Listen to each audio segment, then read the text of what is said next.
হযরত ওমর বলেন, একবার আমি রাষ্ট্রের হিসাব করছিলাম মোমবাতি ধরিয়ে অথবা শলাকার উপরে জয়তুনের তেল লাগিয়ে আমি একটা হিসাব করলাম।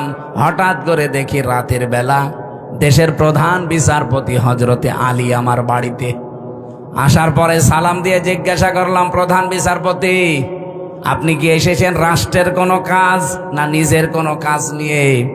হযরতে আলী বলে, খলিফা, আমি এসেছি আমার পারিবারিক একটা সমস্যা নিয়ে।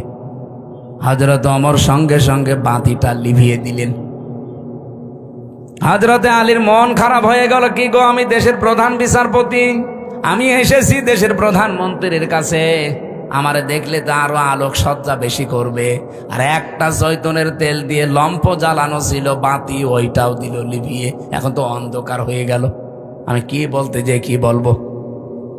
হযরত ওমর ডাক দিয়ে বলে, প্রধান বিচারপতি আলী, মন খারাপ করবেন না, আমি আপনাকে আগেই জিজ্ঞাসা করেছি আপনি কি এসেছেন আপনার ব্যক্তিগত কাজে না পারিবারিক কাজে না রাষ্ট্রীয় কাজে?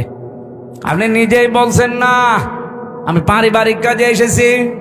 আমি যে হিসাব করছিলাম এটা রাষ্ট্রের তেল পুড়িয়ে রাষ্ট্রের জনগণের হিসাব।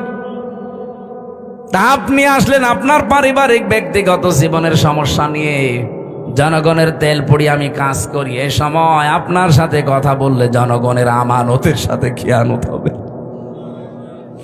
হযরতে আলী বলেন, এই দিন থেকে ওমরের প্রতি রাগ না মহাব্বত যা ছিল, ভালোবাসা, এগুলো আরো আল্লাহ বৃদ্ধি করে দিয়েছে। দেশের 1628 জন মানুষ যদি এভাবে আমরা তৈরি করতে পারতাম, আজ বাংলার মুসলমানেরা সুযোগ আল্লাহ সব সময় দেয় না।